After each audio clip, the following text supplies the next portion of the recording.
Hi, I'm Mimi Dietrich, and I'm telling my Baltimore album quilt story here in Baltimore, Maryland on January 31st, 2022. I fell in love with Baltimore album quilts in 1980 when I saw them at an exhibit at the Baltimore Museum of Art. I loved the rich colors. I loved the beautiful complex designs. I loved the tiny applique stitches and the tiny quilting stitches, but most of all, the fact that they were made in my hometown. I went to high school in Baltimore City, and research shows that some of these quilts were made nearby. I'm curious about the quilt makers, but I love studying the original quilts to determine how they were made 175 years ago.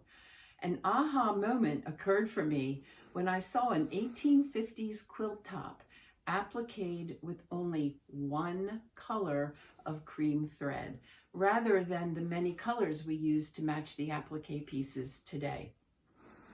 Inspired by these quilts, I've been teaching applique classes for 40 years. This quilt is Baltimore Basics. I adapted the designs from traditional Baltimore blocks, but made them, well, a little more basic for teaching. A huge turning point in my teaching career occurred when I taught an infamous class with a quilt block with 1,000 berries. We stitched one stem, one leaf, one flower, and one berry. That's the moment I decided to focus on getting quilters to love applique by stitching easier designs. The block on this quilt have the feel of the historic quilts, but are great for beginners. I love to inspire students, give them the best basic techniques, and watch them succeed. Some students finish one block, and that counts as a Baltimore album quilt. Others keep stitching and make a personal masterpiece. I have a friend who calls these quilts the archangels of the quilt world, and another who describes seeing the original quilts as a spiritual experience.